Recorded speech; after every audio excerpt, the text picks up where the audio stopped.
லட்சியத்தோடு அமர்ந்திருக்கிற அண்ணன் உள்ளிட்ட அன்பு வணக்கம். தேர்தல் அரசியல் இருக்கக்கூடிய கட்சிகள் தேர்தல் நெருங்குகிற பொழுது கூட்டணிக்கான மாநாடுகளை நிகழ்த்தும், இல்லை தங்களுடைய தேர்தல் அறிக்கைக்கான மாநாடு நிகழ்த்தும். தேர்தலுக்கு இன்னும் 4 மாதம் இருக்கிற சூழ்நிலையில் இந்தியாவில் அல்ல உலகத்திலேயே ஒரே ஒரு அரசியல் கட்சி மரங்களின் மாநாடு, மலைகளின் மாநாடு, காடுகளின் மாநாடு, தண்ணீர் மாநாடு, அடுத்து கடலம்மா மாநாடு என்று வாக்கே இல்லாத இதற்கு எதற்காக மாநாடு நடத்துகிறது என்று வீட்டிலிருந்து வரும்போது மூளையை கலட்டி வீட்டில் முக்கத்தில் போட்டு வருகிற சில அற்ப பதர்கள் கேள்விகளை எழுப்புகிறார்கள். உலகத்தை இப்படி ஒருத்தன் பதில் சொல்லிக்க மாட்டான்.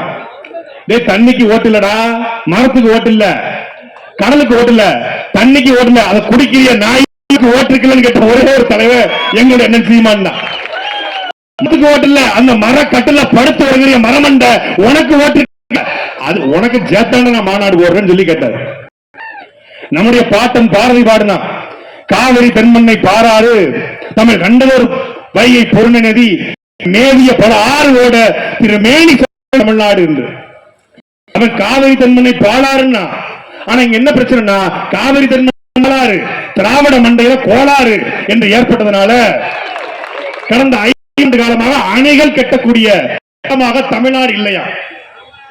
தமிழ்நாட்டுடைய முதலமைச்சர் சொல்றாரு, ஏங்க அணை கட்டல, 4000 டிஎம்சி தமிழ்நாட்டுக்கு தண்ணீர் வானத்திலிருந்து மழையாக பொழிகிறது, 1000 டிஎம்சி தான் பயன்படுத்துகிறோம், 2000 டிஎம்சி கடல்ல கலக்கிறது, அணைகளை கட்டினால் நாம் தண்ணீரை தேக்கி வைக்கலாமே என்று கேட்டதுக்கு அணைகள் கட்டக்கூடிய நிலம் தமிழ்நாட்டில் இல்ல, புவியியல் அமைப்பு தமிழ்நாட்டில் மாறிடுச்சு. காமராஜர் ஆட்சி காலத்தில் அணைகள் கட்ட தமிழ்நாட்டில் இடம் இருந்துச்சு, ஆனா இந்த கருணாநிதிகள் காலத்துல அணைகள் கட்ட தமிழ்நாட்டில் இடம் இல்ல. உலகத்துல எவ்வளவோ தொழில்நுட்ப விஞ்ஞான வளர்ச்சி வந்துருச்சு. இன்னைக்கு செவ்வாய் கிரகத்தில் போய் காற்று இருக்கா, தண்ணீர் இருக்கா அப்படின்னு கண்டுபிடிக்கிறாங்க. நிலாவில போய் காத்து இருக்கா, தண்ணி இருக்கா அப்படின்னு கண்டுபிடிக்கிறான். நிலாவில தண்ணி இல்லைன்னு தெரிஞ்சிருச்சு, நிலாவில காத்து இல்லைன்னு தெரிஞ்சிருச்சு, செவ்வாய் கிரகத்துல தண்ணி இல்லைன்னு தெரிஞ்சிருச்சு, காத்து இல்லைன்னு தெரிஞ்சிருச்சு. ஆனாலும் தண்ணி இருக்கா தண்ணி இருக்கான்னு பல ஆயிரம் கோடிகளை கொட்டி அங்க கண்டுபிடிக்கிறான். இங்க தண்ணி இருக்கு, தடுத்து ஒரு அணை கட்டுனா அதெல்லாம் கட்ட முடியாது. இங்க இருந்து நேரம் மேல போயிடுவாரு, அவர் கீழே பார்க்க மாட்டாப்ல, மேல போய் மேல இருந்து கீழே பாக்குறது, மேல இருந்து கீழே போய் என்னத்தை பாக்குறன்னு பார்த்தா மீத்தேனு, ஹைட்ரோ கார்பனு, ஈத்தேனு, அதைத்தான் போய் பார்க்க போறான். அங்க இருந்து பார்த்து இங்க தோன்றதுக்கு மேல போய் ஆராய்ச்சி. கீழே தண்ணீர் கடலுக்குள்ள வீணாய் கடலை கலக்கிறது, அதை தடுக்க ஒரு அணை கட்டுவதற்கு எவனுக்கும் வக்கு இல்லை.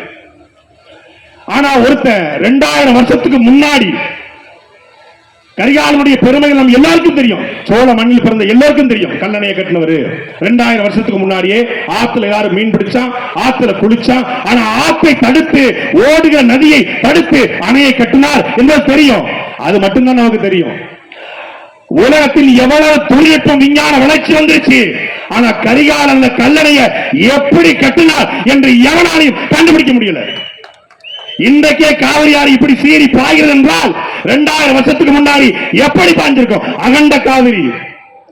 அந்த காவிரியாறு பாய்ந்து காவிரியில தொடர்ச்சியா வெள்ளப்பெருக்கு, தஞ்சை மாவட்டம், தஞ்சை, நாகப்பட்டினம், மயிலாடுதுறை, அன்னைக்கு மொத்தமாக சோழ மண்டலம் வெள்ளப்பெருக்கு ஏற்படுது. எப்படி தடுப்பது என்று யோசிக்கிறான். எங்க யோசிக்கிறான்? காவிரி பூம்பட்டினம் கடற்கரை என்று யோசிக்கிறான். கடற்கரை நிக்கிற பொழுது கடல் அலை அடிச்சு அடிச்சு அவன் கால் கொஞ்சம் கொஞ்சமாக உள்ள போகுது, மண்ணு மூடிக்கிட்டே இருக்கு. அந்த இடத்துல யோசிக்கிறான், ஒரு இவ்வளவு பெரிய உருவம் கடற்கரை நிற்கிற பொழுது தண்ணீர் வந்து அடிச்சு அடிச்சு நம்முடைய உடல் உள்ளே போகும் என்றால் ஆத்து தண்ணிய மணல் ஓடி இருக்கிறது, அந்த மணலுக்குள்ள கல்லை போட்டுக்கொண்டே இருந்தால் கல்லை வைத்து அந்த அணையை தடுக்க முடியும் என்று முடிவெடுக்கிறான். அதற்கு சரியான கல்லை தேர்ந்தெடுக்கிறான். தேர்ந்தெடுத்து இந்த இடத்துல கல்ல போட்டா சரியா அந்த இடத்துல போய் நிற்கும் என்று முடிவை செய்து கற்களை, ஆயிரக்கணக்கான கற்களை கொட்டுகிறான். கல்ல கொட்டி கொட்டி ஒவ்வொரு கல்லுக்காக அடுக்கி அந்த ஒரு கல்லுக்கும் இன்னொரு கல்லுக்கும் இடையில ஒரு பசைய தடவி இருக்கிறான். ஒரு களிம்பு, ஒரு களிமண். இவ்வளவு விஞ்ஞானம் வந்துருச்சுல்ல, இந்தியாவில் எவ்வளவு பெரிய அறிஞர்கள், உலகங்களுக்கு அறிஞர்கள், ஒருத்தன் கூட 2000 வருஷத்துக்கு முன்னாடி கரிகாலன் எந்த களிமண்ணை பயன்படுத்தினான் என்று இதுவரைக்கும் கண்டுபிடிக்கிற. அதுதான் நம் பாட்டன் கரிகால் பெருவளத்தனுடைய அறிவியல். எவ்வளவு பெரிய விஞ்ஞானி பாருங்க.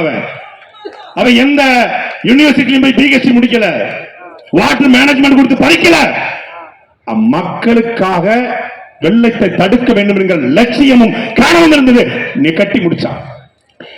ஒரு 6 மாசத்துக்கு முன்னாடி துறையூர்ல ஒரு பள்ளிக்கூடம் கட்டினாங்க 90 லட்சம் ரூபாயில. போன வாரம் பொத்து பொத்து பொத்து பொத்துன்னு விழுந்து பிள்ளைகள் மண்டபுறம் விழுந்துருச்சு. 8 மாசத்துக்கு முன்னாடி ஒரு பேருந்து நிலையம் கட்டினாங்க, விரிசல் விரிச்சு கிடக்குது. புலன் சிறை 2021 ஆண்டு நான் குண்டசடத்துல கைது செய்து சிறைப்படுத்தப்பட்டேன். அப்போ 150 கோடியில புலன் சிறையில நியூ பில்டிங் அப்படின்னு ஒரு பிளாக், இந்த மருத்துவமனை பிளாக், மரியாதைக்குரிய செந்தில் பாலாஜி இருந்த பக்கத்து பிளாக், நியூ பில்டிங் பிளாக். அந்த நியூ பில்டிங் பிளாக்ல திறக்கல, எங்களை கீழே மட்டும் வச்சிருந்தாங்க, மேல திறக்கல. நான் அப்ப அந்த சூப்பரண்ட் ஆஃப் இருப்பாரு, சூப்பரண்ட் இருப்பாரு, சிறை அதிகாரி, அவர்கிட்ட கேட்டேன், ஐயா எதுக்கு மேல உள்ள இதை மட்டும் திறக்கல? பதிலே சொல்லாம போயிட்டாரு. அதுக்கப்புறம் அவரும் ஜெயிலரும் பேசிட்டு இருக்காங்க. என்ன தெரியுமா பேசிட்டு இருக்காங்க? 150 கோடியில கட்டினானுங்க, மொத்த தண்ணியும் முழுக்க தெப்பமா கிடக்குது, எத்தனை கோடியா ஆட்டைய போட்டாங்கன்னு தெரியலன்னு சொல்லி சிறை அதிகாரி சொன்னாரு. கெட்டி 6 மாசத்துல 150 கோடியில கட்டப்பட்ட ஒரு சிறை முழுக்க முழுக்க மழை பெஞ்சு தண்ணியா கிடக்கு. பள்ளிக்கூடம் இடிஞ்சு விடுது, பேருந்து நிறுத்தம் இடிஞ்சு விடுது. ஆனால் என் பாட்டன் கரிகால் சோழன் கட்டிய கல்லணை 2000 வருஷமாச்சு, ஒரு சின்ன கீழல் கூட விடல. ஏன்னா அவனின் மக்களுக்காக கட்டினான். பணத்தை அவன் ஒதுக்கல, பதுக்கல, மக்களுக்காக கட்டினான். அப்படி மக்களுக்காக நிற்கக்கூடிய தலைவர்கள் இங்க இல்ல. அதனாலதான் தண்ணி மாநாடு போட்டா எதுக்காக சீமான் தேவையில்லாம விரயம் பண்றாரு, நேரத்தை விரயம் பண்றாரு. எங்க மேல உங்களுக்கு அவ்வளவு அக்கறை? நாங்க மரங்களில் மாநாடு போட்டா, காடுகளில் போட்டா, இல்லை கடலம்மா மாநாடு போட்டா உங்களுக்கு எங்க மேல அவ்வளவு அக்கறை? இதெல்லாம் தேவையில்லாததுங்க. தேர்தல் நேரத்தில் இதெல்லாம் தேவையில்லாது. ஏன்னா அவனுக்கு இது தெரியாது. இப்ப மரியாதைக்குரிய ஐயா ஸ்டாலின் இந்த பக்கம் நிக்கட்டும், பெரிய மேடைதான் நிக்கட்டும். மரியாதைக்குரிய எடப்பாடி பழனிசாமி எங்க சித்தப்பு இங்க நிக்கட்டும். மரியாதைக்குரிய எங்க அண்ணன் விஜய் அவர்கள் இங்க நிக்கட்டும். எங்க அண்ணன் சீமானு தண்ணீர் பிரச்சனையை பத்தி ஒரு 10 நிமிஷம் 3 பேர் பேசிட்டோம். நாங்க மொத்த கட்சி உங்க கூட சேர்ந்துடுறோம். சேர்ந்துடுறோம். நீங்க 18 மணி நேரம் நடிச்சு நடிக்கிற கேள்விப்பட்டிருப்பீங்க. 18 மணி நேரம் விளையாடிய விளையாட்டு வீரனை கேள்விப்பட்டிருப்பீங்க. 18 மணி நேரம் ஓடி விளையாட்டு வீரனை கேள்விப்பட்டிருக்கீங்க. 18 மணி நேரம் இந்த தண்ணீர் மாநாட்டுக்காக ஆட்டத்தை தயாரித்த ஒரு தலைவர் அப்படி ஒரு ஆவணத்தை தயாரிச்சுக்காரு. உலகத்தில் நீங்க ஆக்ஸ்போர்ட் பல்கலைக்கழக பேராசிரியர் வந்தாலும் இந்த சீமான் பேச்ச உலகத்தில் பேச முடியாது. இது சத்தியம். ஒரு வெறிகொண்ட வேங்கன்னு கேள்விப்பட்டிருக்கீங்களா? இன்னைக்கு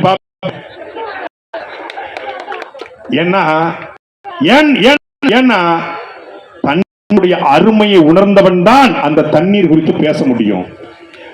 கருணாநிதி மகன் வாழ்க்கையில தண்ணீர் தாகம் எடுத்துக்குமா? விஜய்க்கு தண்ணீர் தாகம் என்னன்னு தெரியுமா? விஜய் அப்படின்னா 10 பேர் தண்ணி பாட்டை கொண்டு வந்து பாட்டுவான். ஸ்டாலின் அப்படின்னா ஒரு 20 பேர் தண்ணி பாட்டை நிப்பாட்டுவான். ஆனா காட்டு கிராமத்துல, சிவகங்கை மாவட்டத்துல, அரணையூர்ல தண்ணீர் எடுக்க போகிற அப்பத்தாக்கள் தேத்தாங்கொட்டையை வைத்து ஒரு குழிக்குள்ள தண்ணீரை மோண்டு ஊத்தி தேத்தாங்கொட்டையை வச்சு தேய்ச்சி அந்த தண்ணீரை எடுத்துக் கொண்டிருக்கிற அப்பத்தாக்குடைய, ஆத்தாக்குடைய, தங்கைக்குடைய, அண்ணனுடைய மகனாக அண்ணன் சீமான் இருப்பதனால் அவனுக்கு வழி தெரியும். இன்றைக்கு நாம் புதலூர்ல வாழ்கிறோம், நமக்கு தண்ணி பிரச்சனை இல்ல பெருசா. தஞ்சாவூர்ல சோழமடத்துல தண்ணி பிரச்சனை இல்ல. ஆனா தமிழ்நாட்டில் பல இடங்களில் இன்றைக்கு நாம் பேசிக் கொண்டிருக்கிற இந்த நொடியிலும் தண்ணீர் இல்லாமல் குடத்தை தூக்கி கொண்டு 40 கிலோமீட்டர் அந்த பக்கம் போய் ஒரு காட்டுக்குள்ள ஒரு 10 அடி குழியை வெட்டி அந்த குழிக்குள்ள தண்ணீரை எடுக்கக்கூடிய நிலைமை இருக்கிறது. என் தம்பிக்கோட்டையில இருக்கு. தம்பிக்கோட்டையில வந்து 10 அடி தண்ணி, 10 அடியில குழியை வெட்டி அந்த குழிக்குள்ள வரக்கூடிய தண்ணீரை வச்சுதான் தம்பிக்கோட்டை மக்கள் குடிக்கிறாங்க. சோழமண்டல நிலைமை இருக்கிறது. அப்போ அந்த வழியை உணர்ந்தவனால் மட்டும்தான் பேச முடியும். நம்முடைய நீர் மேலாண்மை நம் முன்னோர்கள் வகுத்து கொடுத்தாங்க. ஆறு, ஏரி, தாங்கல், ஏந்தல், கம்மாய், கரணை, ஊரணி, குளம், குட்டை என்று வகுத்து கொடுத்தான். ஒவ்வொரு ஊரணியிலும், ஒவ்வொரு குளத்திலும், ஒவ்வொரு ஏரியிலும் மரங்களை நட்டான். பனிக்கொன்றை மரம், நாவல் மரம், பனை மரம் நட்டான். இன்னைக்கு என்னாச்சு? எங்க ஐயா ஜப்பானுடைய துணை முதலமைச்சர் வந்தார்ல, கெண்டக்கி கர்னல், அவர் ஜப்பானுக்கு போயிட்டு வந்து, ஜப்பான்ல சிகப்பா ஒரு பூ இருக்கு, இது நல்லா இருக்க அப்படின்னு ஒட்டுமொத்த சென்னை முழுக்க ஒரு மரத்தை நட்டார். அந்த மரத்துக்கு பேர் அவருக்கும் தெரியாது, எங்களுக்கும் தெரியாது, எவனுக்கும் தெரியாது. ஒரே புயல் மொத்த மரம் விழுந்துச்சு. இதே இந்த தஞ்சை மண்டலத்தில் கஜா புயல் வந்தது. கஜா புயலை பலாமரம் விழுந்தது, தென்னை மரம் விழுந்தது, வாழை விழுந்துரும், நாவல் மரம் விழுந்தது, புளிய மரம் விழுந்தது, புங்க மரம் விழுந்தது. ஆனால் கஜா புயல் விழாத ஒரே மரம் நம்முடைய பனை மரம் மட்டும். அதாவது ஒவ்வொரு ஆற்றங்கரையிலையும் குளத்திலும் பனை மரங்களை நட்டார். பனை மரத்தை வெட்டி 100 ரூபாய்க்கு விற்றார்.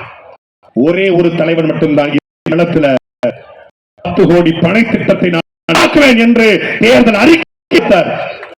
யாரும் 6 லட்சம் ஓட்டு தான், முதல்ல 4 லட்சம் தான். ஆடு மாடு அரசு வேலை, இயற்கை விவசாய வேலை 17 லட்சம் ஓட்டு தான். நான் வந்தால் காவலருக்கு 8 மணி நேரம் வேலை, பெண் காவலர் மணி நேரம் வேலை, வெறும் 34 லட்சம் ஓட்டு. ஆனால் வாக்கை வாங்கி அத்தனை பேரும் என்ன பண்ணா, போனா தண்ணீரை 20 ரூபாய்க்கு வித்தான். 20 ரூபாய்க்கு விக்கிறவனுக்கு நீங்க ஓட்ட போட்டுட்டு தண்ணீருக்காக துடிப்பவனை தூக்கி தெருவில் போட்டீங்க. நாம தாகம் எடுத்தா கின்லே குன்லே அக்வாபினா ஆண்டவர் பிராண்டவர் என்று வாங்கலாம்.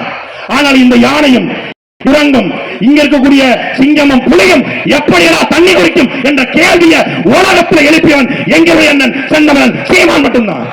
அவன் பேசுவது கல்லருக்காகவோ, நாடாருக்காகவோ, கோணாருக்காகவோ, செட்டிக்காகவோ, முதலிக்காகவோ, இந்துக்காகவோ, இஸ்லாமியருக்காகவோ, கிறிஸ்தவருக்காகவோ, பிள்ளைக்காகவோ, இல்லை இங்க கூடிய தெலுங்கருக்காகவோ, நாயுடுக்காகவோ, கன்னடக்காகவோ அல்ல. அவன் பேசுவது உயிர்களுக்காக என்பதை இந்த சமூகம் என்னைக்கு புரிந்து கொள்கிறதோ அன்றைக்கு இந்த நிலத்தில் மாற்றம் வரும். ஒரு யானைக்கு ஒரு நாளைக்கு 100 இருந்து 225 லிட்டர் தண்ணி தேவை. நம்மள பிச்சை எடுக்க விட்டான். மகளிர் உரிமை தொகை நம்ம அக்கா தங்கச்சி 1000 ரூபாய்க்கு பிச்சை எடுக்க விட்டான். தமிழ் மகன் திட்டம், புரட்சி பெண் திட்டம், நம்ம பிள்ளைகளை 1000 ரூபாய்க்கு பிச்சை எடுக்க விட்டான். இலவசம் சொல்லி ரேஷன் கடையில நம்மள பிச்சை எடுக்க விட்டான். நம்மளை விட்டா பரவாயில்ல என்று கூறிய மக்களே, உலகத்திலேயே மிகப்பெரிய உருவம் யானை.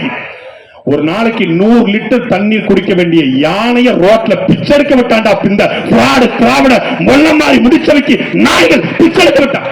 யானை பிச்சை எடுக்குது. நீங்க போங்க மசனகுடிக்கு போனீங்கன்னா யானை வந்து வண்டியை துளாவி வண்டிக்குள்ள வாட்டர் பாட்டில் இருந்தா எடுத்து குடிக்குது. இதை பற்றி பேசத்தான் தண்ணீர் மாநாடு. வாக்குக்காக அல்ல, அடுத்த தலைமுறையின் வாழ்க்கைக்கான மாநாடு இந்த தண்ணீர் மாநாடு. நாம் ஒருவேளை நாம் எது இல்லாமல் வாழலாம், ஆனா தண்ணி இல்லாமல் வாழ முடியாது என்பதை அடுத்த தலைமுறைக்கு உணர்த்த இந்த மாநாடு. நாம் பேசுகிற இந்த சீமான் பேசுகிற இந்த அரசு என்பது பன்றிக்கும் நாய்க்கும் நரிக்கும் மட்டுமில்ல, அணிலுக்கும் சேர்த்துதான். அணிலுக்கும் சத்தம் பேச. அணிலாம் உண்மையில அல்லாடும் தண்ணி இல்லாம ஒரு சின்ன டேப்ல ஒரு சின்ன டேப் இருக்கும் பாருங்க வீட்டு நல்லில போய் ஒரு சொட்டு விடும், அதை நக்கி குடிக்கும். அரசியலே அப்படித்தான் நக்கி குடிக்குது, அப்படி நக்கி குடிக்கும். அந்த அணிலுக்கும் சேர்த்து அரசியல் பண்ண அண்ணன் சீமான் வந்திருக்கிறார். பூதலூர்ல வாழ்ற மானமுள்ள தமிழர்கள் பூதலூர்ல குவார்டர் கோழி பிரியாணி கொடுக்காம, காசு பணம் கொடுக்காம இவ்வளவு பெரிய கூட்டத்தை யாராவது திரட்ட முடியுமா? ஏன் திரண்டிருக்கிற ஒவ்வொருத்தரும் கல்லராக, நாடாராக, அகமுறையராக, செட்டியாக, தேவேந்திராக திரண்டிருக்கிற ஒவ்வொருத்தரும் மான தமிழனாக திரண்டிருக்கிறார் என்பதை சொல்லி நன்றி வணக்கம் விடைபெறுகிறேன். நாம் தமிழர்.